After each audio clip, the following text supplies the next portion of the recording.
नमस्कार दोस्तों, स्वागत है आपका BSA government job news channel पर। आपको पता है दोस्तों, हम लोग डेली एक टॉपिक यहाँ पर हर रोज रात में 8 बजे डिस्कस करते हैं। तो आज का हमारा टॉपिक है भारत की पंचवर्षीय योजना। आने वाले जितने भी ऑल इंडिया लेवल के एग्जाम है, यूपीएससी, बीपीएससी और जो भी आप लोगों के यूपी पीसीएस लेवल के, ऑल स्टेट लेवल के सभी एग्जाम के लिए काफी इंपॉर्टेंट क्लास। और आपको पता है कि हर एग्जाम में पंचवर्षीय योजना 5th ईयर प्लान से क्वेश्चन आता है। तो हर रोज रात 8 बजे 15 मिनट का शो देखना ना भूलिएगा, इससे आपके 100% नंबर पक्के हैं। तो आज का हमारा टॉपिक है पंचवर्षीय योजनाएं।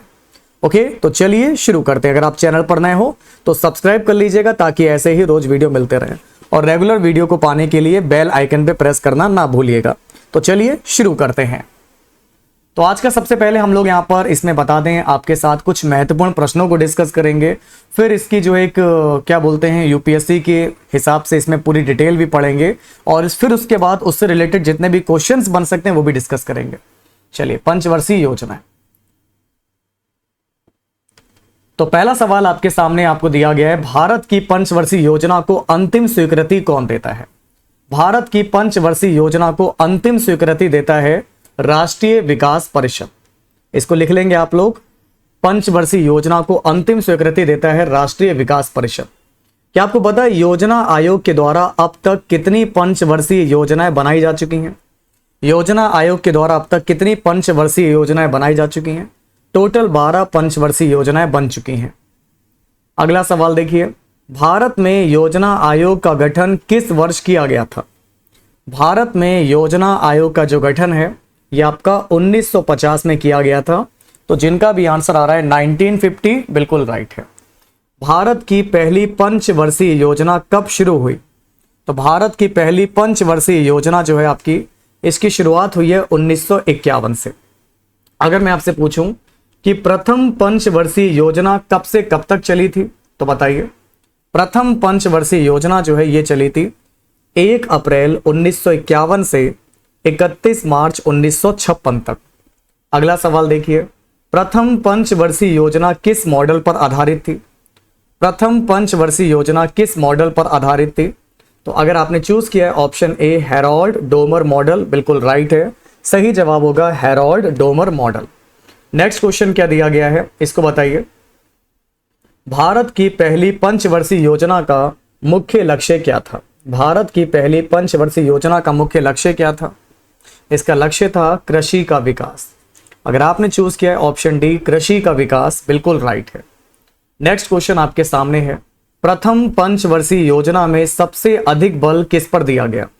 प्रथम पंचवर्षीय योजना में सबसे ज्यादा जो बल है किस पर दिया गया था? तो सबसे ज्यादा बल दिया गया कृषि और सिंचाई पर। अगर आपका आंसर आ रहा है कृषि और सिंचाई, बिल्कुल सही है। भारत में औद्योगिकरण की प्रक्रिया किस पंचवर्षीय योजना में प्रारंभ की गई थी? भारत में औद्योगिकरण की प्रक्रिया को किस पंचवर्षीय योजना में प्रारंभ किया गया? तो यह किया गया था दूसरी पंचवर्षीय योजना में। तो अगर आपका आंसर आ रहा है दूसरी पंचवर्षीय योजना, बिल्कुल सही है। नेक्स्ट क्वेश्चन, दूसरी पंचवर्षीय योजना कब से कब तक चली थी?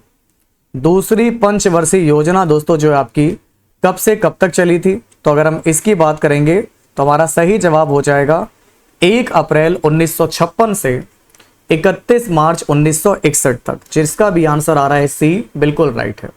दूसरी पंचवर्षीय योजना किस मॉडल पर आधारित थी? देखिए, दूसरी पंचवर्षीय योजना की बात करेंगे तो दूसरी वाली पंचवर्षीय योजना ये आपकी पीसी महालनोबिस मॉडल पर आधारित थी। तो जिनका भी आंसर आ रहा है पीसी महालनोबिस, बिल्कुल राइट है। द्वितीय पंचवर्षीय योजना में किस पर अधिक जोर दिया गया? देखो, दूसरी वाली जो पंचवर्षीय योजना थी इसमें बेसिकली दोस्तों औद्योगिक विकास, इंडस्ट्रियल डेवलपमेंट पर ज्यादा फोकस किया गया। अगला सवाल देखिए क्या है, किस पंचवर्षीय योजना के दौरान देश में 3 लौह इस्पात संयंत्र स्थापित किए गए थे? दोस्तों, कौन सी पंचवर्षीय योजना के दौरान देश में 3 लौह इस्पात संयंत्र को स्थापित किया गया? तो यह है दूसरी वाली पंचवर्षीय योजना। जिनका भी आंसर आ रहा है द्वितीय पंचवर्षीय योजना, बिल्कुल परफेक्ट है। दूसरी पंचवर्षीय योजना अवधि में स्थापित 3 लौह इस्पात संयंत्र कौन कौन से हैं? इसमें 3 लौह इस्पात कौन कौन से हैं? देखो, इसमें आपका दुर्गापुर, दुर्गापुर जो आप लोगों का है इस्पात संयंत्र, इसको जो है ब्रिटेन की सहायता से स्थापित किया गया। इसको जो है ब्रिटेन की सहायता से स्थापित किया गया। जहाँ तक भिलाई वाला जो है इसको रूस की सहायता से स्थापित किया गया है। और एक राउरकेला भी है, जमशेदपुर वाला ना। तो जिनका भी आंसर आ रहा है सभी बिल्कुल राइट है। बताओ तीसरी पंचवर्षीय योजना कब से कब तक चली? तो तीसरी पंचवर्षीय योजना चली थी 1 अप्रैल 1961 से 31 मार्च 1966 तक चली है। तो राइट आंसर हो जाएगा ऑप्शन डी है। अब देखो आपका तृतीय पंचवर्षीय योजना की कार्यनीति में सर्वाधिक बल किस क्षेत्र के विकास को दिया गया? तो तीसरी पंचवर्षीय योजना में सबसे ज्यादा फोकस किया गया किस पे? तीसरे वाले में फिर से दोस्तों जो है कृषि में विकास पर जोर दिया गया। फिर हरित क्रांति की शुरुआत किस पंचवर्षीय योजना में की गई थी? अगर मैं आपसे पूछूंगा दोस्तों कि हरित क्रांति की शुरुआत किस पंचवर्षीय योजना में की गई, तो हरित क्रांति की जो शुरुआत है ये आपका तृतीय पंचवर्षीय योजना में की गई थी और इसकी शुरुआत 1965 से हुई है। ठीक है ना, आगे बढ़ते हैं। पंचवर्षीय योजना के इतिहास में भारत में सर्वाधिक असफल योजना किसे माना जाता है? पंचवर्षीय योजना के इतिहास में भारत की सर्वाधिक असफल योजना जो है किसे माना जाता है? तो भारत की असफल योजना माना जाता है तृतीय पंचवर्षीय योजना को। तो जिसका भी आंसर आ रहा है तृतीय पंचवर्षीय योजना, बिल्कुल राइट है। नेक्स्ट क्वेश्चन देखिए, भारत में योजना अवकाश कौन सी पंचवर्षीय योजना के बाद घोषित किया गया था? भारत में योजना अवकाश जो है कौन सी पंचवर्षीय योजना के बाद घोषित किया गया था? तो आपका सही जवाब हो जाएगा तीसरी पंचवर्षीय योजना के बाद जो है फिर योजना अवकाश घोषित किया गया। मैं आप लोगों से पूछना चाहता हूं, देश में कौन से 3 साल थे? देश में कौन से 3 वर्षों की अवधि को योजना अवकाश के रूप में घोषित किया गया? तो योजना अवकाश चला था 1966 से 1969 तक। देश में 3 वर्षों की जो अवधि है 1966 से 1969 की अवधि है, जिस टाइम पर आपका योजना अवकाश के रूप में जो है मनाया जाता है। अगला सवाल है, चौथी पंचवर्षीय योजना कब से कब तक चली? अगर मैं आप लोगों से पूछूं कि चौथी पंचवर्षीय योजना जो है ये कब से कब तक चली दोस्तों? ये चली थी 1 अप्रैल 1969 से 31 मार्च 1973 तक आपकी चली थी। चौथी पंचवर्षीय योजना में किस पर फोकस किया गया? चौथे वाले में दोस्तों किस पर फोकस किया गया था? चौथे वाले में फिर फोकस किया गया था आर्थिक विकास और आत्मनिर्भरता पर। चौथी पंचवर्षीय योजना में आर्थिक विकास और आत्मनिर्भरता पर जो है बल दिया गया। इसके बाद देखिए क्या है, चौथी पंचवर्षीय योजना का प्रारूप किसने तैयार किया था? सभी लोग बताएंगे। और जो लोग नए हैं, जिन लोगों ने अभी तक वीडियो को लाइक नहीं किया है, तो सभी लोग क्लास को लाइक करेंगे, शेयर करेंगे। चौथी पंचवर्षीय योजना का प्रारूप किसने तैयार किया? तो इसका प्रारूप तैयार किया था D.R. गॉडगिल ने। चौथी पंचवर्षीय योजना का प्रारूप D.R. गॉडगिल के द्वारा तैयार किया गया। पांचवी पंचवर्षीय योजना कब से कब तक चली है? तो सही जवाब होगा 1 अप्रैल 1974 से 31 मार्च 1978 तक। पांचवी पंचवर्षीय योजना का मुख्य उद्देश्य क्या था? पांचवी पंचवर्षीय योजना का मुख्य उद्देश्य क्या था? तो पांचवी वाली पंचवर्षीय योजना का मुख्य उद्देश्य था कृषि, उत्पादन और आत्मनिर्भरता। अगर आपका आंसर आ रहा है कृषि, उत्पादन और आत्मनिर्भरता, बिल्कुल राइट है। गरीबी हटाओ का नारा कौन सी पंचवर्षीय योजना में दिया गया? तो गरीबी हटाओ का जो नारा है दोस्तों ये पांचवी पंचवर्षीय योजना में दिया गया। तो जिसका भी आंसर आ रहा है पांचवी पंचवर्षीय योजना, बिल्कुल राइट है। अब देखो किस पंचवर्षीय योजना के दौरान आपातकाल घोषित किया गया था? देखो वो कौन सी पंचवर्षीय योजना थी जब आपातकाल घोषित किया गया? तो पांचवी पंचवर्षीय योजना के टाइम पर आपातकाल भी घोषित किया था। अभी हम लोग इस चीज को बहुत क्या बोलते हैं ब्रीफली, बहुत ज्यादा जो है डिटेल के साथ भी पढ़ने वाले हैं इसी क्लास में। अभी आप पूरी क्लास को देखेंगे तब फायदा मिलेगा। धीरे धीरे चीजों को समझते हुए आगे बढ़ेंगे। कौन सी पंचवर्षीय योजना केवल 4 साल की थी? कौन सी पंचवर्षीय योजना केवल 4 साल की थी? तो जो पांचवी पंचवर्षीय योजना थी ये केवल 4 साल की थी। दूसरा योजना अवकाश कब घोषित किया गया? दूसरा योजना अवकाश 1979 से 1980 के बीच जो है घोषित किया गया। छठी पंचवर्षीय योजना कब से कब तक चली? छठी पंचवर्षीय योजना 1 अप्रैल 1980 से 31 मार्च 1985 तक चली है। फिर बताइए, छठी पंचवर्षीय योजना का मुख्य उद्देश्य क्या था? छठी पंचवर्षीय योजना का मुख्य उद्देश्य था कि गरीबी को खत्म करना है, कृषि उत्पादन को बढ़ाना है और आत्मनिर्भरता पर बल देना है। तो हमारा राइट आंसर हो जाएगा गरीबी उन्मूलन और कृषि उत्पादन व आत्मनिर्भरता। सातवीं पंचवर्षीय योजना कब से कब तक चली थी? तो सातवीं पंचवर्षीय योजना आपकी 1 अप्रैल 1985 से 31 मार्च 1990 तक चली है।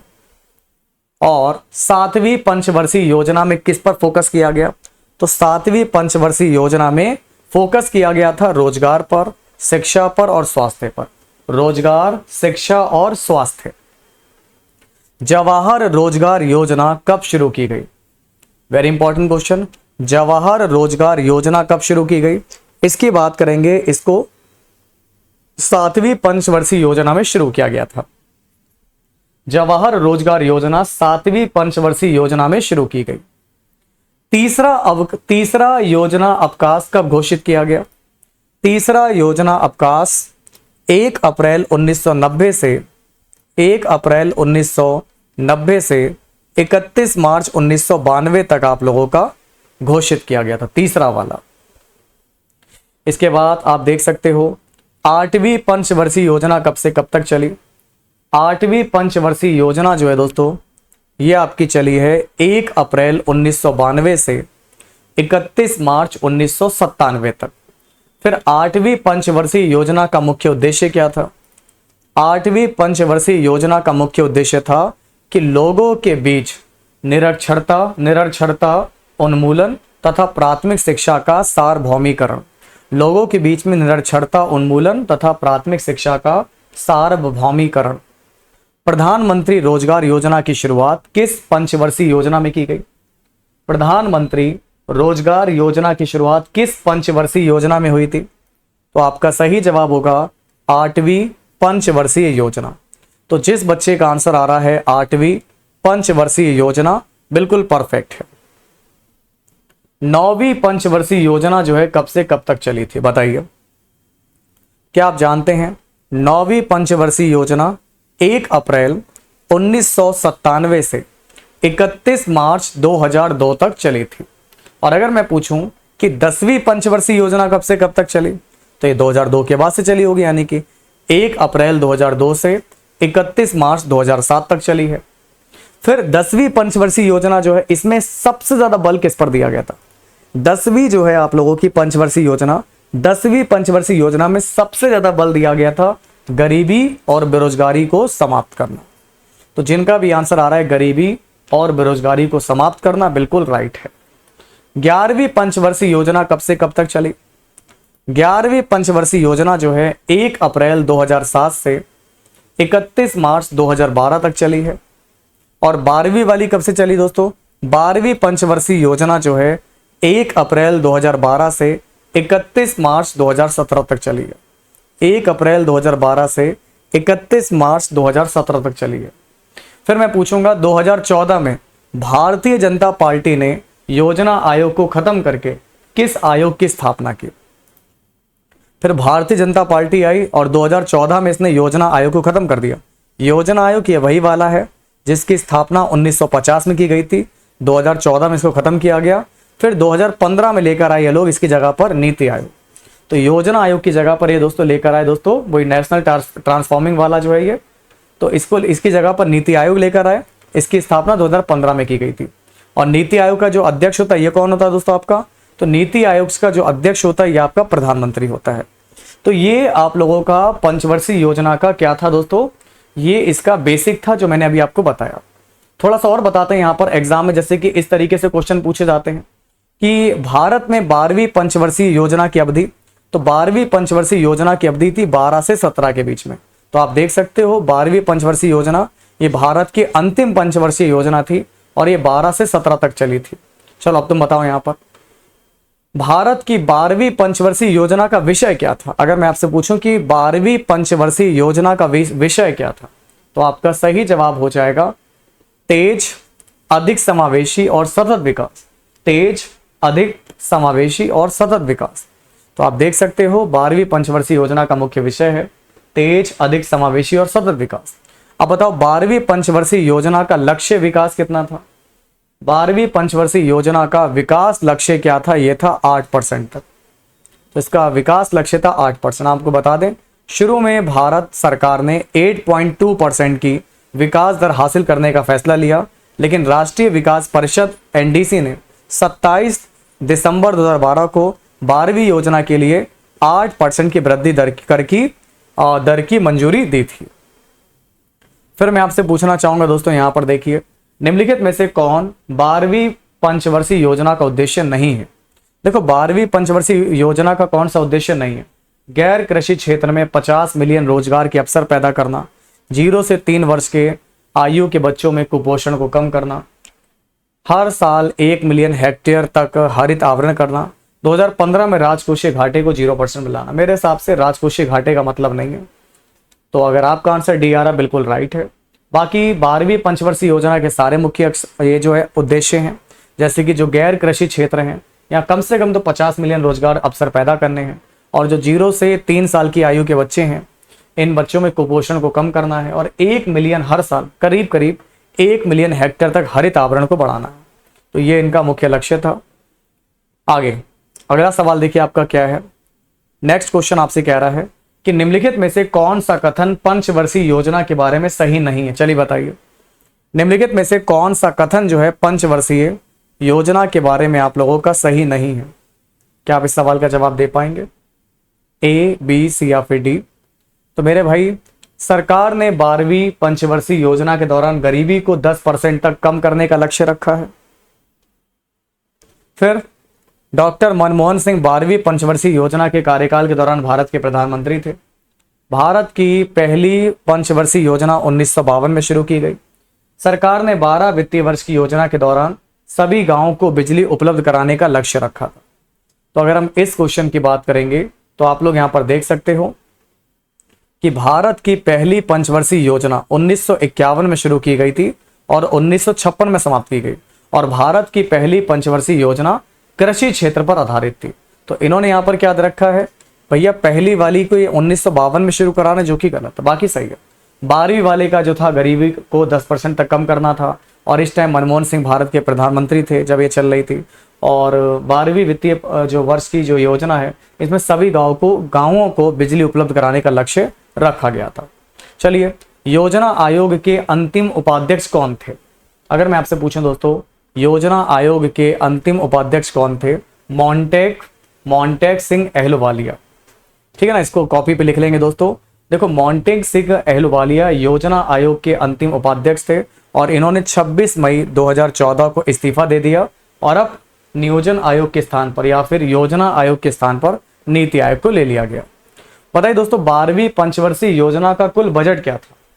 देखो, 12वीं जो पंचवर्षीय योजना थी इसका जो बजट था क्या था? 47.7 लाख करोड़ रुपए। ठीक है ना, 12वीं पंचवर्षीय योजना का जो टोटल बजट था ये था 47.7 लाख करोड़ रुपए। यहां पर आप देख सकते हो। तो 12वीं पंचवर्षीय योजना का टोटल बजट 47 लाख के अप्रॉक्स है, जो कि भारत की 11वीं पंचवर्षीय योजना से 135% ज्यादा था, जो कि 11वीं पंचवर्षीय योजना से लगभग 135% ज्यादा था। फिर मैं आपसे पूछूंगा दोस्तों, निम्नलिखित में से कौन सही ढंग से मेल नहीं खाता? देखो, 9वीं पंचवर्षीय योजना 97 2002, 10वीं 2002 2007, 11वीं 2007 2012 और 8वीं वाला 95 से 2000। तो इसमें दोस्तों जो 8वीं पंचवर्षीय योजना है ये 1992 से शुरू हुई थी और 1997 तक चली थी। देखो, यहाँ पर देख भी सकते हो 8वीं पंचवर्षीय योजना का जो कार्यकाल है 92 से 97 तक था, और यह योजना सफल रही, और इसने 5.6% के लक्ष्य के मुकाबले 6.8% की विकास दर को हासिल किया था। ठीक है ना। अब मैं कुछ पंचवर्षीय योजना के स्पेशल क्वेश्चन कराऊंगा जिन्हें हर एग्जाम में मोस्टली रिपीटेड क्वेश्चन है, बहुत सारे पेपर में पूछा गया। तो मैंने पूछा भी था कि भारत की पंचवर्षीय योजनाओं को अंतिम मंजूरी जो है कौन प्रदान करता है? तो अंतिम मंजूरी प्रदान करता है आपका राष्ट्रीय विकास परिषद, ठीक है ना। इसके बाद मैंने आपको बताया था भारत की प्रथम पंचवर्षीय योजना कब शुरू की गई थी, तो पहली वाली पंचवर्षीय योजना को 1951 में शुरू किया गया था। और भारत की जो पहली पंचवर्षीय योजना थी किस मॉडल पर आधारित थी, तो हैरोल्ड डोमर मॉडल पर यह आधारित थी। इसके बाद मैंने आपसे पूछा था कि भारत की प्रथम पंचवर्षीय योजना का लक्ष्य क्या था, तो पहली वाली पंचवर्षीय योजना का लक्ष्य था कृषि का विकास करना। फिर किस पंचवर्षीय योजना के दौरान भारत ने गरीबी हटाओ का नारा दिया था, गरीबी हटाओ का जो नारा था ये पांचवी पंचवर्षीय योजना के दौरान दिया गया था। और फिर मैंने पूछा था कि किस पंचवर्षीय योजना के दौरान भारत ने मिश्रित अर्थव्यवस्था चुनी थी, ये अच्छा सवाल है। कौन सी, ये मैंने पढ़ाई भी नहीं अभी तक, स्टार्टिंग से हम लोग पढ़ते हुए आ रहे हैं अभी तक, ये पहला सवाल है ऐसा इस तरीके का कि कौन सी पंचवर्षीय योजना के दौरान भारत ने मिश्रित अर्थव्यवस्था चुनी थी। तो भारत ने मिश्रित अर्थव्यवस्था चुनी थी दूसरी पंचवर्षीय योजना में। फिर भारत में योजना अवकाश कब घोषित किया गया था, तो भारत में योजना अवकाश सबसे पहले जो है यहाँ पर तीसरी पंचवर्षीय योजना के बाद घोषित किया गया था। और मैंने ये वाला तो अभी पढ़ाया था, जवाहर रोजगार योजना कब शुरू की गई थी।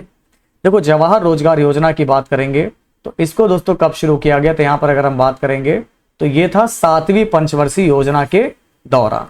फिर देखिए दोस्तों कब से कब तक जो है 3 वार्षिक योजनाएं लागू की गई थी, तो दोस्तों अगर हम बात करेंगे 1966 से 1969 के बीच 3 वार्षिक योजना को लागू किया गया था। फिर राष्ट्रीय विकास परिषद में कौन कौन शामिल होते हैं, तो राष्ट्रीय विकास परिषद में योजना आयोग के सदस्य होते हैं और राज्यों के मुख्यमंत्री होते हैं। राष्ट्रीय विकास परिषद में योजना आयोग के सदस्य और राज्यों के मुख्यमंत्री ये शामिल होते हैं। चलिए अब थोड़ा सा हम लोग यहाँ पर थोड़ा सा डिटेल में भी टॉपिक को पढ़ते हैं कि पंचवर्षीय योजना कहाँ है, कैसे आई, क्या इसके पीछे की वजह है, इसका इतिहास क्या है, और इससे जुड़े हुए जो भी इंपॉर्टेंट फैक्ट हैं उनको भी जानेंगे। और फिर हम लोग बहुत डीपली क्वेश्चन को डिस्कस करेंगे जिन्हें आप लोग IAS, IPS और इन सभी एग्जाम में, मतलब UPSC एग्जाम में, और जो आप लोगों के स्टेट लेवल के PSC आपके जो PCS एग्जाम होते हैं उसमें भी देखते होंगे आप लोग। तो इनसे जो है कुछ भी बाहर नहीं जाना है। तो मैं आपको थोड़ा सा बताना चाहूंगा कि पंचवर्षीय योजना का इतिहास क्या रहा, सुनिएगा ध्यान से। देखो अर्थव्यवस्था के पुनर्निर्माण के लिए नियोजन के विचार को 1940 और 1950 के दशक में पूरे के पूरे विश्व में जन समर्थन मिला था। और साल 1944 में उद्योगपतियों का एक समूह एकजुट हुआ जिसने भारत में नियोजित अर्थव्यवस्था हेतु एक संयुक्त प्रस्ताव को तैयार किया और इसे कहा गया था बॉम्बे प्लान। नोट कर लीजिएगा, बॉम्बे प्लान पढ़ लीजिएगा कि 1944 में उद्योगपति का एक समूह इकट्ठा हुआ जिसमें अर्थव्यवस्था की स्थापना के लिए एक संयुक्त प्रस्ताव तैयार किया और इसे बॉम्बे प्लान कहा गया। और भारत की स्वतंत्रता के बाद ही नियोजित विकास को देश के लिए एक महत्वपूर्ण विकल्प के रूप में देखा जाने लगा। मैं आपको बता दूं, जोसेफ स्टालिन प्रथम व्यक्ति थे जिन्होंने सोवियत संघ में 1928 में पंचवर्षीय योजना को लागू किया था। अगर आपके एग्जाम में आता है दोस्तों कि वो पहले व्यक्ति कौन थे जिन्होंने सोवियत संघ में 1928 में पंचवर्षीय योजना को लागू किया था, इनका नाम था जोसेफ स्टालिन। इसके अलावा भारत ने अपनी अर्थव्यवस्था के निर्माण और विकास को प्राप्त करने के लिए स्वतंत्रता के बाद पंचवर्षीय योजनाओं की एक श्रृंखला शुरू की। अब मैं आपको थोड़ा सा इसके बारे में और डीपली बताता हूं कि पंचवर्षीय योजना की जो अवधारणा है ये कैसे आई और क्या क्या इसमें नियम कानून थे। देखिए, पंचवर्षीय योजना का सामान्य विचार है कि भारत सरकार अपनी ओर से दस्तावेज तैयार करती है जिसमें अगले 5 वर्षों के लिए उसकी आमदनी और खर्चों की योजना होती है। फिर केंद्र सरकार और सभी राज्य सरकारों के बजट को 2 भागों में बांटा गया है, इसमें गैर योजना बजट और योजना बजट। फिर जो गैर योजना बजट था इस सालाना दैनंदिन मदों पर खर्च किया जाता था। योजना बजट को योजना द्वारा निर्धारित प्राथमिकताओं के अनुसार पंचवर्षीय आधार पर खर्च किया जाता था। और 1951 से, जैसे कि मैंने पढ़ाया, 1951 से 2017 तक भारतीय अर्थव्यवस्था का मॉडल पंचवर्षीय योजनाओं पर आधारित नियोजन की अवधारणा पर आधारित था। और पंचवर्षीय योजनाओं को तैयार करने और कार्यान्वित करने के लिए विनियमित करने का जो कार्य था ये योजना आयोग नामक संस्था करती थी। और आपको मैंने जैसे कि बताया कि 2015 में योजना आयोग की जगह पर आपका नीति आयोग नामक थिंक टैंक द्वारा प्रस्तावित किया गया। फिर नीति आयोग में 3 दस्तावेज प्रस्तुत किए गए। इसमें था 3 वर्षीय एक्शन एजेंडा, 7 वर्षीय मध्यम अवधि का रणनीति पेपर और 15 वर्षीय विजन डॉक्यूमेंट। तो नीति आयोग में अगर मैं बात करूंगा 3 डॉक्यूमेंट प्रस्तुत किए गए। सबसे पहला था 3 साल का एक्शन एजेंडा, दूसरा था 7 साल का मध्यम अवधि का रणनीति पेपर और तीसरा था 15 वर्षीय विजन डॉक्यूमेंट। चलिए अब मैं थोड़ा सा एक एक करके थोड़ा सा और योजनाओं को थोड़ा सा और डिटेल से देखने का प्रयास करता हूं। तो इसको देखिए, अगर मैं दोस्तों बात करूं, सबसे पहला हमारा है प्रथम पंचवर्षीय योजना जो चली 1951 से 56 तक। तो जैसे मैंने बताया कि प्रथम पंचवर्षीय योजना में भारत के आर्थिक विकास पर जोर दिया गया और इसे भारत के प्रथम प्रधानमंत्री जवाहरलाल नेहरू ने भारतीय संसद में प्रस्तुत किया था।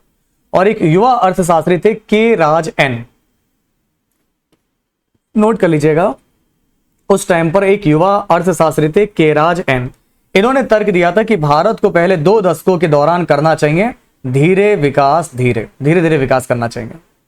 फिर इसने मुख्य रूप से कृषि क्षेत्र पर, अगर मैं पहली पंचवर्षीय योजना की बात करूंगा, इन्होंने सबसे पहले प्राइमरी सेक्टर यानी कि कृषि क्षेत्र पर ध्यान केंद्रित किया, जिसमें बांधों और सिंचाई में निवेश को शामिल किया गया। फॉर एग्जाम्पल जैसे कि इस टाइम पर आपका भाखड़ा नांगल बांध के लिए भारी आवंटन किया गया था। तो सबसे पहली पंचवर्षीय योजना है जिसमें भाखड़ा नांगल बांध के लिए आवंटन किया गया था। और जो पहली पंचवर्षीय योजना थी, मैंने आपको पढ़ाया कि ये हैरोल्ड डोमर मॉडल पर आधारित थी और इसने बचत बढ़ाने पर ज्यादा जोर दिया कि कैसे हम कम खर्चे में ज्यादा विकास कर सके और कैसे बचत को अपनी बढ़ाएं। और मैं आपको बता दूं 1956 के अंत तक 5 भारतीय प्रौद्योगिकी संस्थान भी स्थापित किए। इसने 5 IIT संस्थान को भी स्थापित किया। इस योजना का लक्षित वृद्धि दर था 2.1%। इसने यह माना था कि मैं कम से कम 22.1% वृद्धि कर लूंगा, जबकि प्राप्त विकास दर 3.6% रही, जो कि पहले से अच्छी रही। चलिए इसके बाद बात करते हैं हमारी दूसरी पंचवर्षीय योजना। दूसरी पंचवर्षीय योजना चली है 1956 से 61 तक। दूसरी पंचवर्षीय योजना ने तीव्र औद्योगिकरण और सार्वजनिक क्षेत्र पर बल दिया। इसकी रूपरेखा तैयार करने और नियोजन करने का जो कार्य था, यह PC महालनोबिस के नेतृत्व में किया गया था। इसलिए कई बार पेपर में आता है कि दूसरी पंचवर्षीय योजना किस मॉडल पर आधारित थी, तो ये PC महालनोबिस के मॉडल पर आधारित है, क्योंकि इन्हीं के नेतृत्व में रूपरेखा और नियोजन का कार्य किया गया था। और इसने जो है त्वरित संरचनात्मक परिवर्तन पर जोर दिया। इस योजना के तहत सरकार ने घरेलू उद्योगों की रक्षा के लिए, इसमें ही दोस्तों घरेलू उद्योगों की रक्षा के लिए आयात पर शुल्क अधिरोपित किया गया। इसकी लक्षित वृद्धि दर जो थी 4.5% निर्धारित की गई थी, जबकि वास्तविक विकास दर अपेक्षा थोड़ी कम हुई, इसमें थोड़ी सी कमी रह गई। 4.5 तय की गई थी और 4.27% ही हासिल की थी। इसके बाद बात करते हैं दोस्तों हमारी जो है तीसरी पंचवर्षीय योजना है, ये चली थी 1961 से 66 तक। फिर इसके बाद योजना अवकाश होता है। तो तीसरे वाले में फिर से कृषि और गेहूं के उत्पादन में सुधार पर ध्यान केंद्रित किया गया। राज्यों में विकास संबंधी अतिरिक्त उत्तरदायित्व सौंपे गए, जैसे कि राज्यों को माध्यमिक और उच्च शिक्षा का उत्तरदायित्व सौंपा गया। फिर जमीनी स्तर पर ग्रास रूट लेवल पर लोकतंत्र के लिए पंचायत चुनाव की शुरुआत की गई। तो जो पंचायत चुनाव की शुरुआत की गई थी तीसरे में ही की गई थी जमीनी स्तर पर, और इसका लक्षित वृद्धि दर था 5.6%, जबकि वास्तविक विकास दर केवल 2.4% ही रही है। और इसने तीसरी योजना की विफलता का संकेत भी दिया, और ये अब तक की सबसे बड़ी विफलता भी थी। मैंने भी पढ़ाई भी था कि कौन सी योजना सबसे बड़ी असफल हुई, तो ये तीसरी योजना थी जो विफलता के इसने संकेत दिए।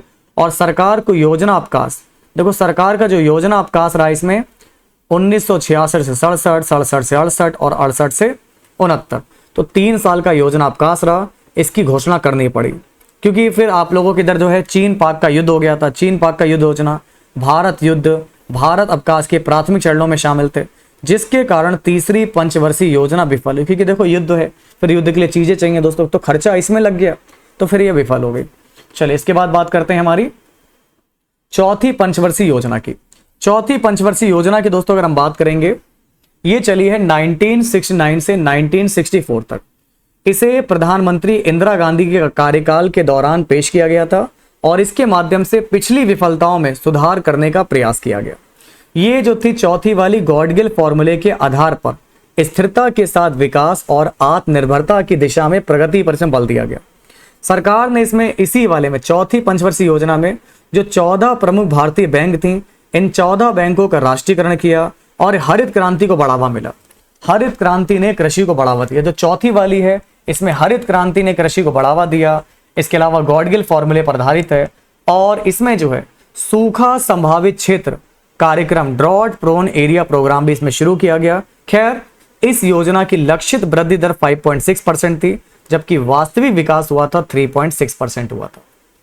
इसके बाद बात करते हैं दोस्तों, हमारी है पांचवी पंचवर्षीय योजना। पांचवी पंचवर्षीय योजना चली थी 1974 से 78 तक।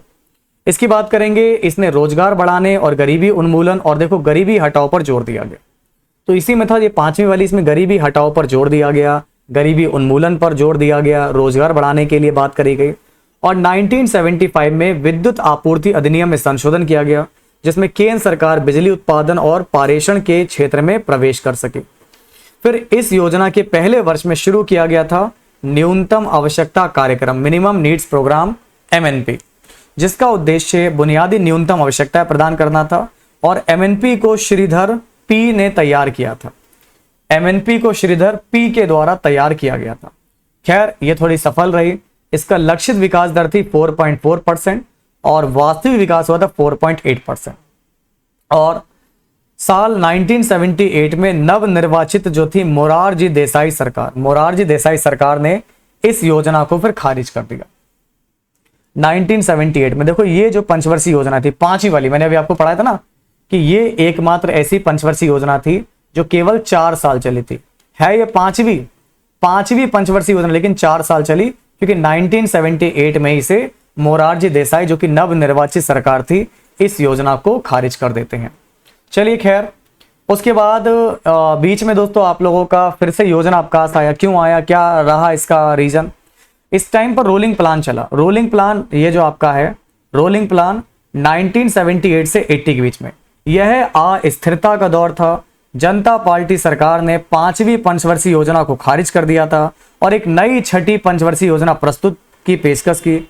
बदले में दोस्तों 1980 में फिर से दोस्तों क्या हुआ, एक साल बाद 1980 में इंदिरा गांधी के फिर से प्रधानमंत्री चुने जाने पर भारतीय कांग्रेस के द्वारा इसे खारिज कर दिया गया। ठीक है ना, मतलब समझ रहे हो? तो जनता पार्टी के द्वारा जो है पांचवी पंचवर्षीय योजना को खारिज किया, फिर छठी योजना प्रस्तुत की, लेकिन 1980 में तुरंत एक साल बाद इंदिरा गांधी फिर से प्रधानमंत्री चुन ली गई और फिर भारतीय राष्ट्रीय कांग्रेस के द्वारा इसे खारिज कर दिया गया। देखो एक रोलिंग प्लान का मतलब क्या होता है? देखो एक रोलिंग प्लान का तात्पर्य ऐसी योजना से है जिसमें योजना की प्रभावशीलता का मूल्यांकन वार्षिक रूप से किया जाता है और इस मूल्यांकन के आधार पर अगले वर्ष एक नई योजना बनाई जाती है। परिणाम स्वरूप इस पूरी योजना में आवंटन और लक्ष्य दोनों को अपडेट किया जाता है। खैर ये तो आप लोगों का बीच में योजना अवकाश रहा, किस तरीके से यहाँ पर खारिज किया गया। इसके बाद बात करते हैं दोस्तों छठी पंचवर्षीय योजना की। छठी पंचवर्षीय योजना ये 1980 से 85 तक चली है और इसने मूल्य नियंत्रणों को समाप्त करके आर्थिक उदारीकरण की शुरुआत की। इसे नेहरूवादी समाज के अंत के रूप में देखा गया और जो छठी पंचवर्षीय योजना थी इसे नेहरूवादी समाज के अंत के रूप में देखा गया। इसमें फिर क्या क्या काम किए गए? छठी वाली में जनसंख्या वृद्धि को नियंत्रित करने के लिए परिवार नियोजन कार्यक्रम शुरू किया। कई बार पेपर में आता है कि परिवार नियोजन कार्यक्रम किस पंचवर्षीय योजना में शुरू किया गया था, तो छठी पंचवर्षीय योजना में। इसके अलावा शिवरामन समिति की सिफारिश पर राष्ट्रीय कृषि और ग्रामीण विकास बैंक की स्थापना की गई और जो आपका नाबार्ड है, national bank for agriculture and rural development, जो नाबार्ड बैंक थी, इस नाबार्ड बैंक की स्थापना भी शिवरमन समिति की सिफारिश पर छठी पंचवर्षीय योजना में की गई थी। खैर ये सफल भी रही थी। इसका विकास दर था 5.2%, जबकि वास्तविक विकास 5.7% हुआ, जिसका मतलब है कि यह पंचवर्षीय योजना सफल रही। चलिए इसके बाद शुरू होती है आपकी सातवीं पंचवर्षीय योजना। सातवीं पंचवर्षीय योजना 1985 से 90 तक चली है और यह योजना प्रधानमंत्री राजीव गांधी के कार्यकाल में प्रस्तुत की गई थी। देखो सातवीं पंचवर्षीय योजना में हमारे भारत के प्रधानमंत्री राजीव गांधी थे और इन्होंने क्या किया, टेक्नोलॉजी प्रौद्योगिकी के उपयोग के माध्यम से औद्योगिक उत्पादकता के स्तर में सुधार पर जोर दिया। अन्य उद्देश्यों में आर्थिक उत्पादकता में वृद्धि, खाद्यान्न उत्पादन में वृद्धि और सामाजिक न्याय प्रदान करते हुए रोजगार सृजन करना शामिल था। छठी पंचवर्षीय योजना के परिणामों ने ही सातवीं पंचवर्षीय योजना की सफलता के लिए एक मजबूत आधार प्रदान किया। इसने गरीबी विरोधी कार्यक्रम, आधुनिक प्रौद्योगिकी के उपयोग, भारत को एक स्वतंत्र अर्थव्यवस्था बनाने की आवश्यकता पर बल दिया गया और इसने साल 2000 तक आत्मनिर्भर विकास के लिए पूर्व अपेक्षित लक्ष्यों को प्राप्त करने का ध्यान केंद्रित किया। खैर इसकी लक्षित वृद्धि दर 5% थी, जबकि वास्तविक विकास दर इसमें 6.01% रही है। फिर वार्षिक योजनाएं चलें दोस्तों, आपका फिर से योजना अवकाश आ गया तो 1990 से 92 में ये आपका दूसरा योजना अवकाश है। पहला वाला मैंने भी आपको पढ़ा है, जो पहला वाला योजना अवकाश है 5 में 1978 से 80 तक चला था, 2 साल का था। ये पहला योजना अवकाश था जब रोलिंग प्लान आ गया था 1978 से 80 के बीच में। फिर ये दूसरा है आपका 1990 से 92 तक।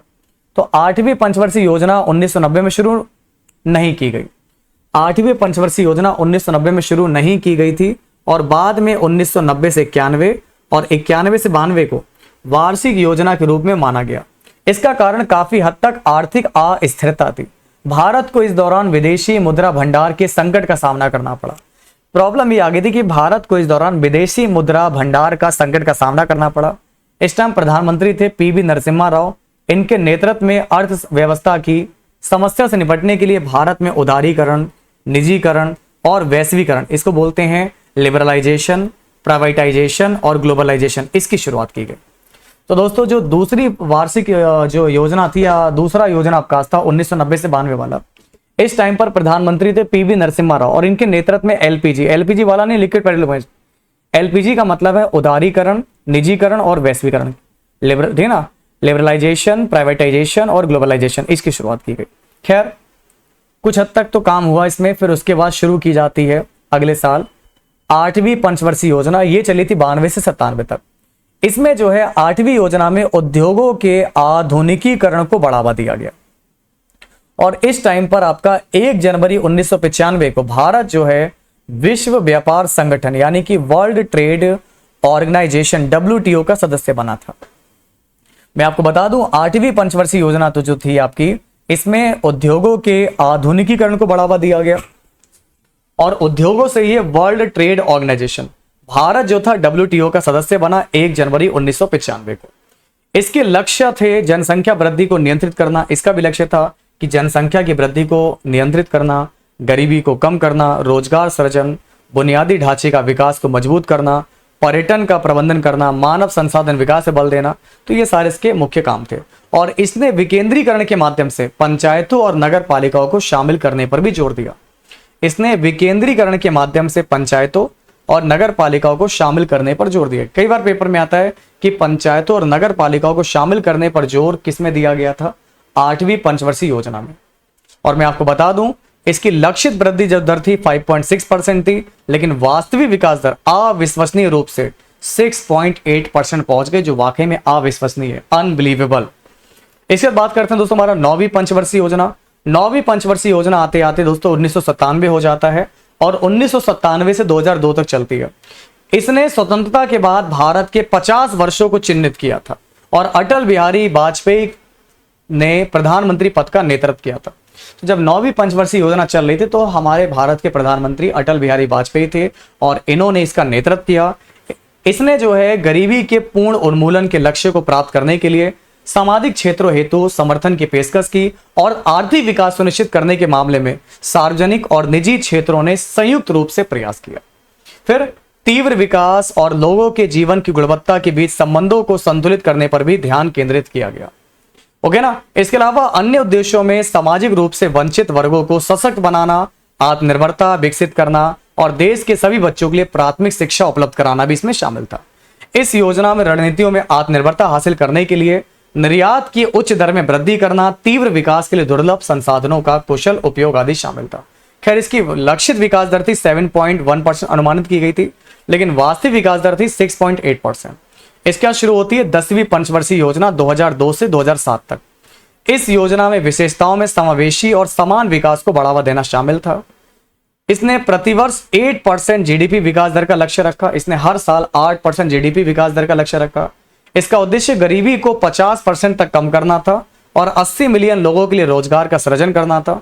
इसके अलावा इसका उद्देश्य क्षेत्रीय असमानताओं को कम करना था और इसने 2007 तक शिक्षा और मजदूरी क्षेत्रों में लैंगिक अंतराल को कम करने पर जोर दिया। खैर इसकी लक्षित विकास दर 8.1% थी और वास्तविक वृद्धि हुई है 7.6%। ये भी अच्छी रही है। इसके बाद है 11वीं पंचवर्षीय योजना 2007 से 2012 तक। 11वीं योजना में उच्च शिक्षा में नामांकन बढ़ाने, दूरस्थ शिक्षा के साथ IIT संस्थानों पर ध्यान केंद्रित करने के अपने उद्देश्यों के साथ बहुत महत्वपूर्ण थी। जैसे कि एग्जाम्पल में 2009 में शिक्षा का अधिकार अधिनियम प्रस्तुत किया गया था, आपको पता होगा, और 2010 में लागू भी हो शिक्षा का अधिकार। और इसमें 6 साल से 14 साल के बच्चों के लिए शिक्षा को निःशुल्क और अनिवार्य कर दिया गया था। इसकी मुख्य वस्तु जो थी, विषय वस्तु तीव्र और अधिक समावेशी विकास था। अगर मैं बात करूंगा 11वीं पंचवर्षीय योजना में किस पर जोर दिया गया, तीव्र और अधिक समावेशी विकास पर। इसका उद्देश्य था पर्यावरणीय स्थिरता और लैंगिक असमानता में कमी लाना। इसकी रूपरेखा जो है सी रंगराजन ने तैयार की थी। 11वीं पंचवर्षीय योजना की रूपरेखा सी रंगराजन ने तैयार की थी और इसमें 2009 तक सभी को स्वच्छ पेयजल उपलब्ध कराने पर बल दिया गया। खैर, इसकी लक्षित दर 9% थी और इसने वृद्धि करी थी विकास के वास्तविक तौर पर 8%। ये भी अच्छा रहा। और अंत में आती हमारी 12वीं पंचवर्षीय योजना। इसकी विषय वस्तु थी फास्टर, मोर इंक्लूसिव और सस्टेनेबल ग्रोथ, यानी कि तीव्र, अधिक समावेशी और धारणीय विकास। Faster, more inclusive and sustainable growth. इस योजना का उद्देश्य बुनियादी ढांचा परियोजना को मजबूत करना, सभी गांवों में बिजली आपूर्ति प्रदान करना। इसका उद्देश्य स्कूल में प्रवेश के संदर्भ में लैंगिक और सामाजिक अंतराल को दूर करना, उच्च शिक्षा तक पहुंच में सुधार करना। इसके अलावा हर साल 1 मिलियन हेक्टेयर तक हरित क्षेत्र को बढ़ाना और गैर कृषि क्षेत्र में नए अवसर सृजित करना इसका शामिल था। खैर, इसकी लक्षित वृद्धि दर 9% थी, लेकिन 2012 में राष्ट्रीय विकास परिषद ने इस 12वीं योजना के लिए 8% की वृद्धि दर को ही मंजूरी दी। चलिए, अब मैं आप लोगों से इतना डीपली पढ़ाने के बाद कुछ महत्वपूर्ण सवालों को पूछूंगा कि किस पंचवर्षीय योजना के दौरान गरीबी हटाओ का नारा दिया गया था। तो अभी मैंने बताया था कि गरीबी हटाओ का नारा दिया गया था 5वीं पंचवर्षीय योजना के दौरान। फिर मैंने आप लोगों से पूछा कि भाई जवाहर रोजगार योजना किसके दौरान शुरू की गई थी। तो जवाहर रोजगार योजना कौन सी पंचवर्षीय योजना में शुरू की गई थी? तो ये थी 7वीं पंचवर्षीय योजना में। फिर मैंने पूछा था कि भारत की प्रथम पंचवर्षीय योजना कब शुरू की गई। तो भारत की प्रथम पंचवर्षीय योजना शुरू की गई थी 1951 में, योजना आयोग के बाद की गई थी। फिर दोस्तों, भारत में प्रथम पंचवर्षीय योजना का मुख्य लक्ष्य क्या था? इसका लक्ष्य था पहली वाली का कृषि का विकास। फिर भारत में योजना अवकाश कब घोषित किया गया था?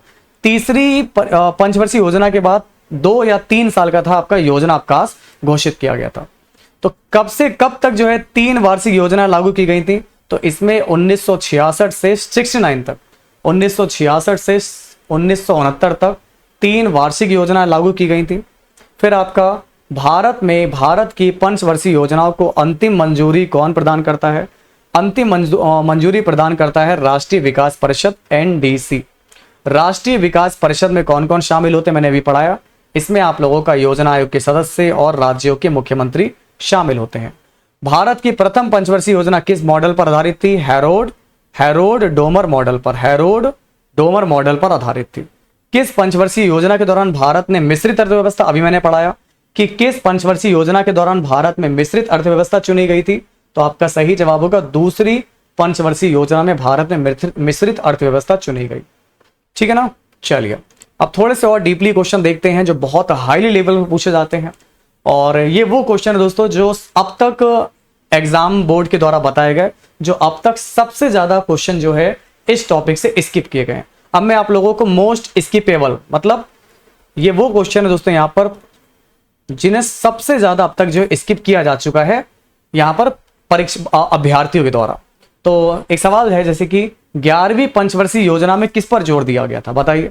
तो अभी मैंने बताया दोस्तों 11वीं पंचवर्षीय योजना में सबसे ज्यादा जोर दिया गया था तेज और अधिक समावेशी विकास। जैसे कि मैंने आप लोगों को पढ़ाया कि 11वीं पंचवर्षीय योजना 2007 से 2012 तक थी और ये तेज और अधिक समावेशी विकास पर केंद्रित थी।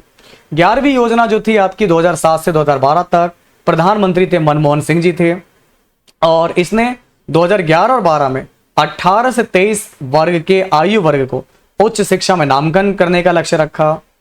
और यह दूरस्थ शिक्षा, औपचारिक, दूरस्थ, गैर औपचारिक और IT शिक्षा संस्थान के अभिसरण पर केंद्रित थी। गरीबी में कमी, तीव्र और समावेशी विकास, सामाजिक क्षेत्र पर जोर देना, उसमें सेवा प्रदान करना और शिक्षा और कौशल विकास के माध्यम से सशक्तिकरण, लैंगिक असमानता में कमी, पर्यावरणीय स्थिरता और कृषि उद्योग और सेवाओं के विकास में 4%, 10% और 9% तक बढ़ाने का लक्ष्य रखा।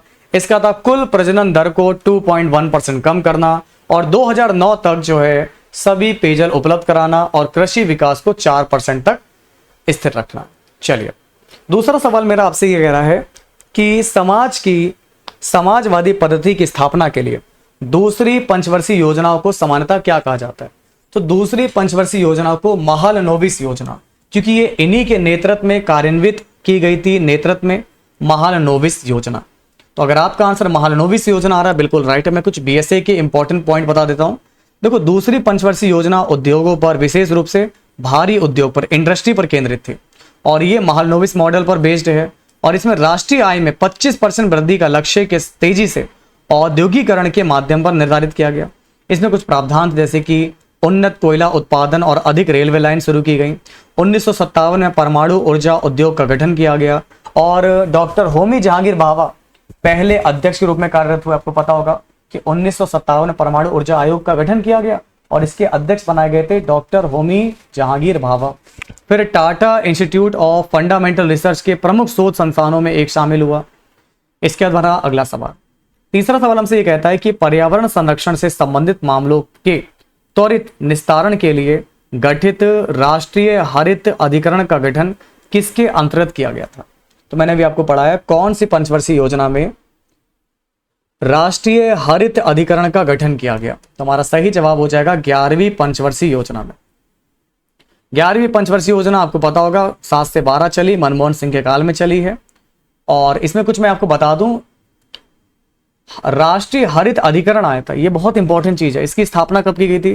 जो राष्ट्रीय हरित अधिकरण है, शायद वो वाला एनबीटी वाला कुछ करके है आपका, नेशनल ग्रीन वाला कुछ करके आपका, एनजीटी करके है। खैर, इसको जो है आपका 18 अक्टूबर 2010 में स्थापित किया गया था और इस अधिनियम के अंतर्गत राष्ट्रीय हरित अधिकरण अधिनियम 2010 लाया गया। इसका क्या क्या लक्ष्य था? इसका लक्ष्य था प्राकृतिक संसाधनों, वनों के संरक्षण और पर्यावरण संरक्षण के मामले का प्रभावी और त्वरित निस्तारण। दूसरा लक्ष्य था पर्यावरण से जुड़े किसी भी कानूनी अधिकार के प्रवर्तन के संबंध में। और तीसरा था व्यक्ति और संपत्ति होने वाली क्षति और इससे जुड़े मामलों में क्षतिपूर्ति करना। खैर, इसमें जो बैठने का प्रमुख स्थान था नई दिल्ली था और अन्य स्थान था कोलकाता, भोपाल, चेन्नई और पुणे था। चलिए अगला सवाल देखिए। अभी आप लोगों ने सुना होगा जवाहर रोजगार योजना किस पंचवर्षीय योजना में शुरू की गई थी? हम लोग से सातवां चिल्ला रहे थे, तो इस सवाल का सही जवाब हो जाएगा 7वां हो जाएगा। तो 7वीं पंचवर्षीय योजना में जवाहर रोजगार योजना शुरू की गई। जवाहर रोजगार योजना 1989 में राजीव गांधी सरकार के द्वारा शुरू की गई थी। इसे राष्ट्रीय ग्रामीण रोजगार कार्यक्रम यानी कि एनआरईपी और ग्रामीण भूमिहीन गारंटी रोजगार कार्यक्रम RLEGP इसके विलय पर लागू किया गया। 7वीं योजना 85 से 90 तक चली और इसने लघु स्तरीय और खाद्य प्रसंस्करण उद्योग के विकास पर जोर दिया और इस योजना ने सामाजिक न्याय को भी प्रोत्साहित किया। चलिए अब मैं थोड़ा सा आप लोगों को एक नजर में दिखा देता हूं कि पहली वाली जो पंचवर्षीय योजना है, पहली पंचवर्षीय जो योजना है 51 से 56 तक चली है। दूसरी है 56 से 61 तक चली है। तीसरी पंचवर्षीय योजना 61 से 66 है। फिर तीसरी बात आपका योजना विराम हुआ, तो पहला जो योजना विराम हुआ दोस्तों आपका ये 66 से 69 तक चला। फिर चौथी पंचवर्षीय योजना चली 69 से 74 तक। फिर पांचवी चली आपकी 74 से आपका 79 तक। फिर आपका अनवरत योजना चली आपकी। फिर से दूसरा योजना अवकाश हुआ। दूसरा जो आप लोग यहां पर देख पा रहे हो, जो आपका यहां पर योजना अवकाश है दूसरा वाला 78 से 79 तक है। फिर छठी पंचवर्षीय योजना 80 से 85 चली। सातवीं पंचवर्षीय योजना 85 से 90 चली। फिर वार्षिक योजनाएं लागू हो गई दोस्तों। ये तीसरा योजना अवकाश हुआ 1990 से 91, 91 से 92 तक। फिर आठवीं पंचवर्षीय योजना 92 से 97, 9वीं 97 से 2002, 10वीं 2002 से 2007, 11वीं 2007 से 2012, 12वीं 2012 से 2017 हो जाएगा। अब थोड़ा सा जो है हाईली डीपली क्वेश्चन, ये क्वेश्चन आप लोगों का यूपीएससी एग्जाम में भी आ चुका है और कई बार स्टेट लेवल की पीएससी एग्जाम में भी आए, पीसीएस वाले में। तो भारत के नियोजन के संदर्भ में निम्नलिखित कथनों पर विचार कीजिए। अब एम विश्वेश्वरैया को भारत में आर्थिक नियोजन का अग्रणी माना जाता है। दूसरा पॉइंट है 5 वर्षों के लिए आर्थिक नियोजन का विचार सोवियत संघ से प्रथम प्रधानमंत्री पंडित जवाहरलाल नेहरू के समाजवादी प्रभाव में लिया गया था। तीसरा दे रखा है पॉइंट, भारत में प्रथम 8 पंचवर्षीय योजनाओं में सार्वजनिक क्षेत्र के विकास पर जोर दिया गया। क्या लगता है आपको साथियों? अगर आपको आज का सेशन पसंद आ रहा है, आज मैं टॉपिक पूरा कंप्लीट करा रहा हूं, अगर ये सेशन आपको अच्छा लगे तो वीडियो को लाइक कीजिएगा, शेयर कीजिएगा, सपोर्ट कीजिएगा। तो मैं आपको बता दूं, यहां पर तीनों के तीनों पॉइंट सही हैं। भारत में आर्थिक योजना का जो इतिहास है, मैंने बताया था 15 मार्च 1950 को योजना आयोग की स्थापना की गई और पहली पंचवर्षीय योजना 51 से 56 की शुरुआत के साथ 1 अप्रैल 1951 से शुरू हुई। 26 जनवरी 1950 को हमारा संविधान लागू हो गया था और 1934 में प्रकाशित उनकी पुस्तक आई थी प्लान इकोनॉमी फॉर इंडिया। इसने 1000 करोड़ रुपए के परिव्यय और उस समय की आर्थिक स्थितियों के आधार पर प्रतिवर्ष औद्योगिक उत्पादन में 600% की योजनाबद्ध वृद्धि के साथ 10 वर्षीय योजना का सुझाव दिया। और प्रख्यात जनपद अभियंता और प्रकाशक एम विश्वेश्वरैया को भारत में आर्थिक नियोजन का अग्रणी माना जाता है, इसलिए पहला वाला पॉइंट आपका सही है। फिर भारत में आर्थिक नियोजन स्वतंत्रता पूर्व काल से, जब स्वतंत्रता आंदोलन के नेता और प्रमुख उद्योगपति और शिक्षाविद स्वतंत्रता के बाद के भारत के भविष्य पर चर्चा करने के लिए एक साथ आए, जो जल्द आने वाला था। बाकी भारत में पंचवर्षीय योजना के दीर्घकालीन उद्देश्य थे कि भारत के निवासियों के लाइफ स्टाइल में सुधार लाना, उच्च विकास दर, श्रमवृद्धि के लिए आर्थिक स्थिरता, आत्मनिर्भर अर्थव्यवस्था, सामाजिक न्याय, असमानताओं को कम करना, अर्थव्यवस्था का मॉडर्नाइजेशन। 5 सालों के लिए आर्थिक नियोजन का विचार सोवियत संघ से लिया था। देखो ये जो हम कहां से लेकर आए, तो ये 5 सालों के लिए जो आर्थिक नियोजन का जो विचार है, ये विचार सोवियत संघ से प्रधानमंत्री पंडित जवाहरलाल नेहरू के समाजवादी प्रभाव में लिया गया था। बहुत इंपॉर्टेंट पॉइंट है, वेरी वेरी इंपॉर्टेंट पॉइंट है, इसको याद कर लीजिएगा कि भैया ये जो तुम्हारा योजना वाला ना है, ये 5 वर्षों के लिए जो आर्थिक नियोजन है, ये कहां से, विचार कहां से आता है? ये विचार सोवियत संघ से लिया गया। और किसने लिया था? पंडित जवाहरलाल नेहरू ने, समाजवादी प्रभाव में। इसके बाद भारत में पहली 8 पंचवर्षीय योजनाओं में भारी और बुनियादी उद्योगों में भारी निवेश के साथ सार्वजनिक के क्षेत्र के विकास पर जोर दिया गया। लेकिन 1997 में 9वीं पंचवर्षीय योजना की शुरुआत के बाद से सरकार को विकास को सुगम बनाने की दिशा में ध्यान केंद्रित किया, इसलिए तीसरा पॉइंट भी आपका सही है। चलिए अब बताओ, भारत के संविधान में पंचवर्षीय योजनाओं की अवधारणा कहां से ली गई? तो मैंने अभी ऊपर पढ़ाया कि पंचवर्षीय योजनाओं की जो अवधारणा है सोवियत संघ से ली गई थी। तो देखो क्वेश्चन थोड़ा डीपली लेवल से पूछ रहा है, ये कोई नहीं पढ़ाएगा आपको, ये सिर्फ और सिर्फ बीएसए गवर्नमेंट जॉब न्यूज में मिलेगा, क्योंकि इसमें हम लोग सारे पेपर खंगालते हैं, चाहे वो यूपीएससी हो, बीपीएससी हो, या स्टेट लेवल का पीसीएस एग्जाम हो, या ऑल केंद्रीय जो आप लोगों के विभिन्न मंत्रालय हैं इनके एग्जाम हो, या जो आप लोगों के लोअर कैटेगरी के एग्जाम हो, क्लर्क वाले, तो सभी एग्जाम में पूछे गए सवाल लिए मैंने पंचवर्षीय योजना के। तो भारत के संविधान में पंचवर्षीय योजना की जो धारणा है, ये ली गई है आप लोगों की रशिया से, रूस से ली गई है। जैसे कि मैंने आपको बताया कि भारत के संविधान ने अपने अधिकांश प्रावधानों को दुनिया के विभिन्न देशों के संविधान से ग्रहण किया। डॉक्टर BR अम्बेडकर के मुताबिक भारत के संविधान को दुनिया के सभी ज्ञात संविधान के संशोधन करने के पश्चात बनाए गए। रूस के लिए एक महत्वपूर्ण प्रावधान है। देखो रूस से हम लोगों ने पंचवर्षीय योजना ली है और मौलिक कर्तव्य लिए। बाकी एग्जाम रिलेटेड मैं आपको पढ़ा चुका हूं। ब्रिटेन से क्या क्या लिया है? देखो ब्रिटेन से हम लोगों ने सरकार का संसदीय स्वरूप, कानून नियम, एकल नागरिकता, फिर आपका भारत का नियंत्रक महालेखा परीक्षक, कैग, द्विसदन, प्रादेश रिट, ये लिया है। अमेरिका से मौलिक अधिकार, प्रस्तावना, न्यायपालिका की स्वतंत्रता, न्यायिक समीक्षा, महाभियोग, उपराष्ट्रपति का पद लिया है। जर्मनी से हम लोगों ने जो है आपातकाल का जो है प्रावधान लिया है। फिर देखो दूसरी पंचवर्षीय योजना कब से कब तक चली थी? ये 56 से 61 तक चली थी, हो गया ना। दूसरी पंचवर्षीय योजना 56 से 61 तक चली और ये आपका महालनोबिस मॉडल पर आधारित थी। इसमें औद्योगिक विकास पर जोर दिया गया। पीसी महालनोबिस कौन थे? ये एक प्रसिद्ध भारतीय सांख्यिकीविद थे जिन्होंने भारतीय सांख्यिकी संस्थान की स्थापना की थी और ये योजना 4.5 लक्ष्य वृद्धि की दर से पीछे रही और इसने 4.27% वृद्धि हासिल की। बाकी एग्जाम से रिलेटेड आप पढ़ लीजिएगा। देखो पंचवर्षीय योजनाएं केंद्रीय योजनाएं में से एक हैं और यह योजनाएं केंद्र सरकार के द्वारा तैयार और वित्त पोषित की गई थी। इन्होंने 1951 में इसको शुरू किया और पहली वाली 51-56 तक। फिर इसमें 3 विराम थे, 69 से 66, 78 से 80, 91 से 92। पंचवर्षीय योजनाओं में 3 आप लोगों के योजनाओं में 3 विराम थे। 12वीं जो थी आपकी 2012 से 17 तक चली थी और इस टाइम भारत के प्रधानमंत्री थे मनमोहन सिंह, इनके नेतृत्व में की गई। और मैंने आपको बताया कि यह अंतिम पंचवर्षीय योजना थी क्योंकि नीति आयोग ने इसे योजना आयोग से बदल दिया। खैर इसका जो विषय था यह था शीघ्र, अधिक समावेशी और सतत विकास। इसका लक्ष्य दर था, विकास दर था इसका 8%।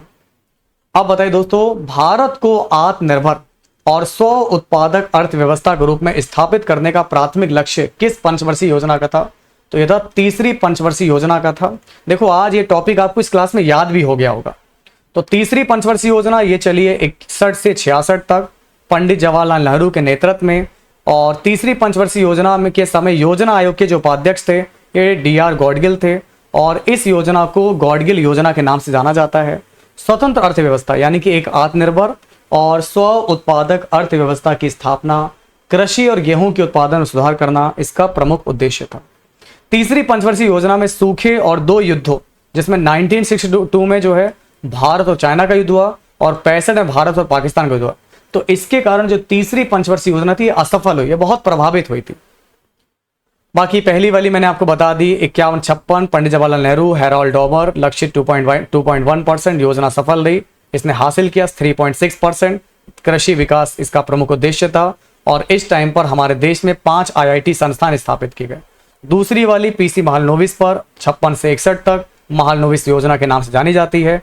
इसमें औद्योगिक पर जोर दिया गया और इसमें आपका लोहा, इस्पात, कोयला, भारी इंजीनियरिंग मशीन, भारी रसायन, सीमेंट आदि पर जोर दिया गया।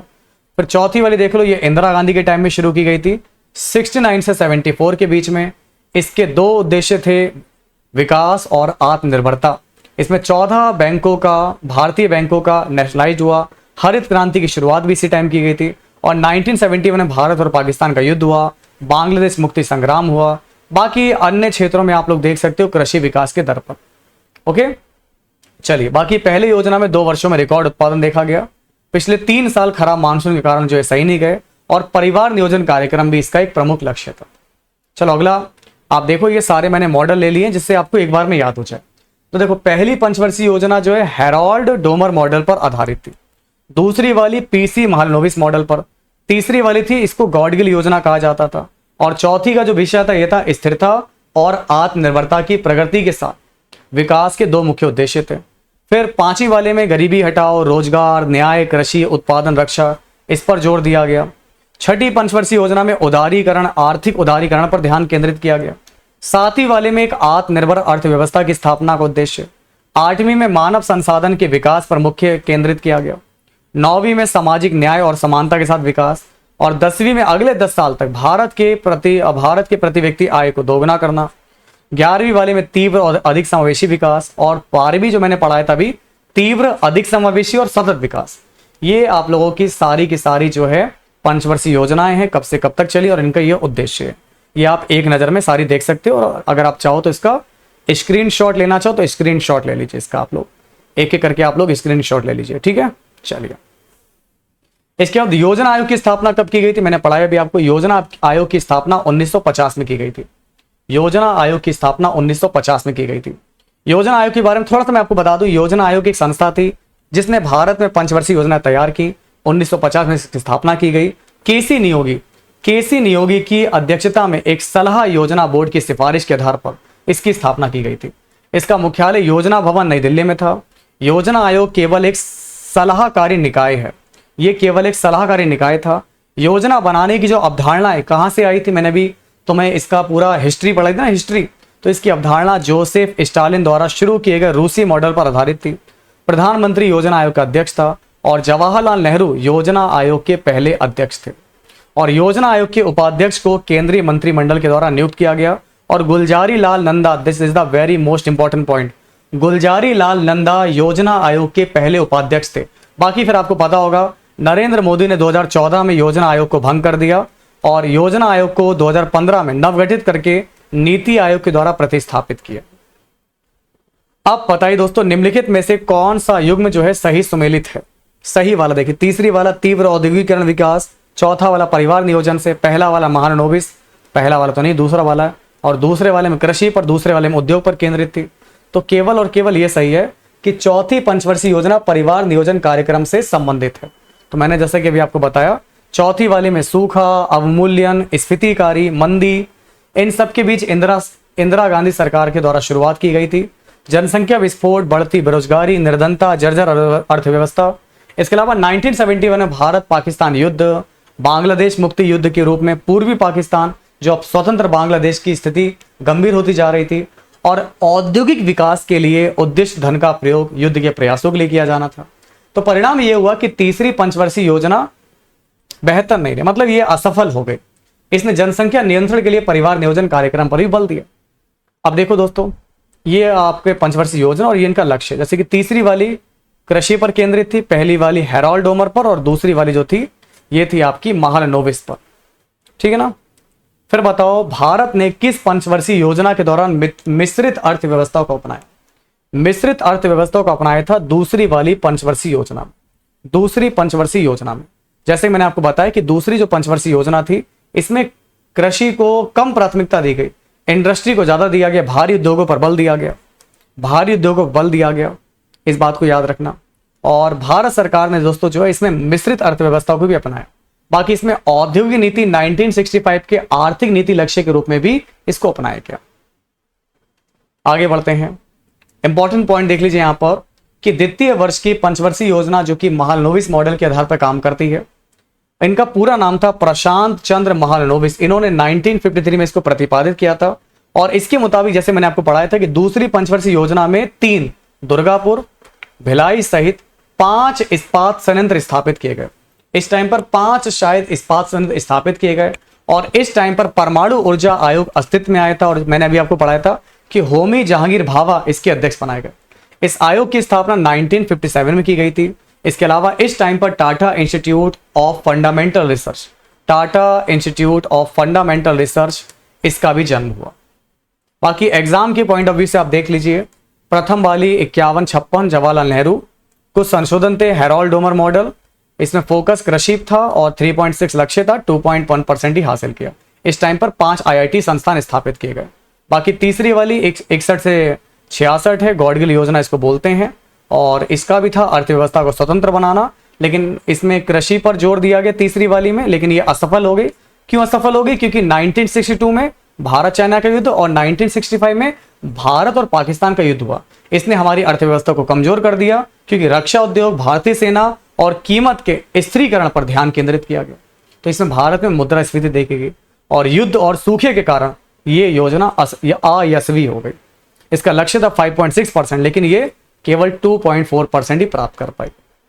फिर चौथी वाली मैंने आपको बताया था 69 से 74 है, इंदिरा गांधी के नेतृत्व में है।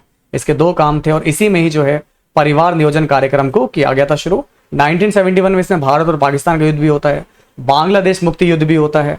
ये आपका विफल रही थी, इसका 5.7% था, और इसने 3.3% केवल वृद्धि हासिल की थी। ठीक ना, ये भी विफल रहा। फिर मुझे बताइए, निम्नलिखित पंचवर्षीय योजनाओं में कौन सी योजना अनावृष्टि और 2 युद्धों के कारण प्रभावित हुई? तो कौन सी पंचवर्षीय योजना में 2 युद्ध हो जाते हैं? तो मैंने अभी आपको पढ़ाया तीसरी वाले में, इसमें भारत चाइना का और भारत पाकिस्तान का युद्ध होता है।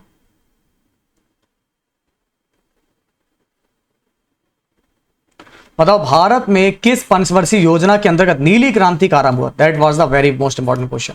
ये बिल्कुल नया क्वेश्चन है कि भारत में किस पंचवर्षीय योजना के अंतर्गत नीली क्रांति का आरंभ हुआ। तो देखो, नीली क्रांति जो आई थी 7वीं पंचवर्षीय योजना में आई थी। आपकी जानकारी के लिए आपको बता दें, नीली क्रांति 7वीं पंचवर्षीय योजना 85-90 के दौरान शुरू की गई थी, और इसको पहली बार भारत में नीली क्रांति मिशन के रूप में शुरू किया गया। इसमें आपके मत्स्य किसान विकास एजेंसी FFDA केंद्र सरकार द्वारा प्रायोजित थी। इसमें सघन समुद्री मत्स्य कार्यक्रम के बाद से 8वीं पंचवर्षीय योजना 1992 से 97 के दौरान शुरू की गई।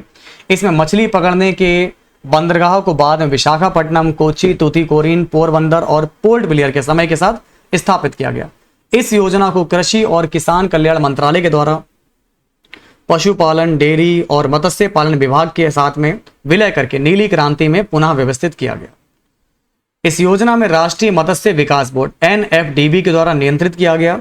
नीली क्रांति का उद्देश्य क्या था? 2020 तक समुद्री क्षेत्र में उत्पादन को 3 गुना करना, मत्स्य क्षेत्र को आधुनिक उद्योग के बदलने के लिए नई तकनीकी का उपयोग करना, उत्पादन के बाद की गतिविधियों को बेहतर बनाने के लिए ई-कॉमर्स के माध्यम से विपणन जैसी गतिविधियों को बढ़ावा देना, समाज के आर्थिक रूप से कमजोर वर्गों को बढ़ावा देना, मत्स्य उद्योगों में उद्यमिता विकास, निजी निवेश, सार्वजनिक निजी भागीदारी PPP को प्रोत्साहित करना, ठीक ना। अब एग्जाम रिलेटेड पॉइंट देख लीजिए। लाल क्रांति मांस और पोल्ट्री क्षेत्र से है, गुलाबी क्रांति प्याज से, फार्मास्यूटिकल से, झींगे से है, श्वेत क्रांति दूध से है, पीली क्रांति खाद और तिलहन से है, हरित क्रांति खाद्यान्न उत्पादन से है, स्वर्ण वाली बागवानी और शहद से है। और स्वर्ण फाइबर क्रांति जूट से। तो ये एक नजर में सारी क्रांतियां देख लीजिए, इनमें से भी क्वेश्चन आ जाए। तो ये जो क्रांतियां हैं, ये जो क्रांतियां आई हैं ये 7वीं पंचवर्षीय योजना के तहत आई थी, नीली क्रांति। चलो, प्रथम पंचवर्षीय योजना तो याद हो गया दोस्तों, 1951 में जारी की गई, ठीक है ना। और इसके बारे में टोटल आपको सारी चीजें यहां पर दे रखी है। फिर भारत में आवर्ती योजना कब शुरू की गई? आवर्ती योजना, क्वेश्चन को पूछने का तरीका बिल्कुल अलग तरीके से पूछा है। देखो, भारत में जो आवर्ती योजना थी, इसको शुरू किया गया था 1978 में। भारत में आवर्ती योजना को शुरू किया गया था 1978 में। क्या आपको मेरी बात समझ में आ रही है? तो भारत में आवर्ती योजना 1978 में शुरू की गई। आवर्ती योजना अवधारणा को गुन्नार मॉडल से बनाया गया था। 1980 में सत्ता आने पर इस योजना को भारतीय राष्ट्रीय कांग्रेस सरकार ने फिर से खारिज कर दी और एक नई छठी योजना बनाया। आवर्ती योजना का मुख्य लाभ यह था कि लचीले होते थे। बाकी रोलिंग प्लान मैंने आपको इसमें बताया तभी कि रोलिंग प्लान एक ऐसी योजना थी जिसमें प्रत्येक साल योजना का प्रदर्शन मूल्यांकन किया जाता था और इस आकलन के आधार पर अगले वर्ष एक नई योजना बनाई जाती थी। इसलिए इस योजना के दौरान आवंटन और लक्ष्य दोनों संशोधित किए गए। खैर, भारत में जनता सरकार 1977 से 78 में पांचवी पंचवर्षीय योजना को समाप्त करती है। इसलिए पांचवी वाली जो पंचवर्षीय योजना थी 4 साल की थी और 78 और 83 में अवधि के लिए इसके छठी पंचवर्षीय योजना शुरू की गई। इसे रोलिंग प्लान भी कहा जाता है। तो छठी पंचवर्षीय योजना को रोलिंग प्लान की संज्ञा भी दी गई है। खैर, अब 5 साल की योजनाओं का एक बार संक्षिप्त विवरण देख लीजिए। देखो, पहली पंचवर्षीय योजना है 1951 से 56 तक। आजादी के प्रारंभिक वर्षों के दौरान अर्थव्यवस्था बड़े पैमाने पर खाद्यान्न आयात 1951 की समस्या का सामना करना पड़ रहा था। कीमतों में वृद्धि होने को काफी असर था। सर्वोच्च प्राथमिकता सिंचाई और बिजली परियोजना के साथ कृषि पर जोर दिया गया। दूसरा वाला मैंने आपको पढ़ाया, बिल्कुल सब कुछ वैसा ही लिखा हुआ है, इसका स्क्रीनशॉट ले लीजिए आप लोग। तीसरा वाला दे रखा है आपको, इसमें युद्ध हो जाते हैं आपके। चौथे वाले में आप लोग देख लीजिए दोस्तों, इसमें योजना छुट्टी हो जाती है ना। इसमें 3 वार्षिक योजना में छुट्टी होती है। इससे पहली योजना अवकाश का आ गया। चौथा वाला देखिए गॉडगिल वाली है। फिर 5वीं देख लीजिए आप लोग, गरीबी उन्मूलन से है। गरीबी हटाओ का नारा भी इसमें दिया गया था और इसमें 20 सूत्री कार्यक्रम को शुरू किया गया था। सबसे इंपॉर्टेंट पॉइंट है, ओके ना। फिर 20 सूत्री कार्यक्रम 1975 तक चला, इसके बाद ये बीच में रुक गई। फिर आपका छठी योजना जो है 80 से 85 तक चली है, ठीक है ना। इसे रोलिंग प्लान भी कहा जाता है, रोलिंग योजना के नाम से जाना जाता है। फिर 7वीं देख लो, इसमें खाद्यान्न को बहुत तेजी से बढ़ाया गया, ठीक है ना। बाकी रोजगार वृद्धि के लिए काम किया गया, JRY का शुभारंभ किया गया। फिर 2 वार्षिक योजनाएं, तीसरा अवकाश आ गया 90 से 92 के बीच में। फिर 8वीं वाली देख लीजिए दोस्तों, 92 से 97, ठीक है ना। इसमें उत्पादन के बाद नई आर्थिक परिस्थिति में पहली बार योजना 1991 में शुरू की गई थी। आर्थिक सुधार में संरचनात्मक समायोजन और स्थूल स्थिरीकरण नीतियों का नेतृत्व किया गया, लेकिन इसके लोग जो थे उदारीकरण के कारण गंभीर आलोचना करने लगे। खैर, आपका यहाँ पर 8वीं हो गया। 9वीं योजना देख लीजिए आप लोग, ये मंदी का दौर रहा था आपका, ठीक है ना। इसके बाद 10वीं देख लीजिए आप लोग, इस योजना के निर्माण में NDC की अधिक से अधिक भागीदारी को सौंपा गया। इसमें बहुत सारे जो है महत्वपूर्ण कार्य किए गए थे। 11वीं वाली में जो था 10% वृद्धि दर के लिए टारगेट बनाया गया था और इसका लक्ष्य था समावेशी विकास था। और 12वीं वाले के लिए मैंने आपको बताया दोस्तों, यहाँ पर बहुत तेजी से विकास करना है यहाँ पर। तो योजना की तारीख के लिए व्यापक और सबसे व्यापक परामर्श की योजना को तैयार किया गया। तो ये पूरा आज मैंने पंचवर्षीय योजना टॉपिक जो है कंप्लीट कर दिया है। हालांकि ये शो आज का हमारा थोड़ा लॉन्ग जरूर हो गया है, लेकिन आज की इस क्लास को देखने के बाद बेटा पंचवर्षीय योजना का कोई भी क्वेश्चन आएगा तो आपका छूटेगा नहीं। तो कैसे लगी क्लास? अगर ये क्लास आपको पसंद आई हो तो वीडियो को लाइक कीजिएगा, शेयर कीजिएगा। मिलते हैं आप लोगों से, तब तक के लिए नमस्कार, जय हिंद, वंदे मातरम।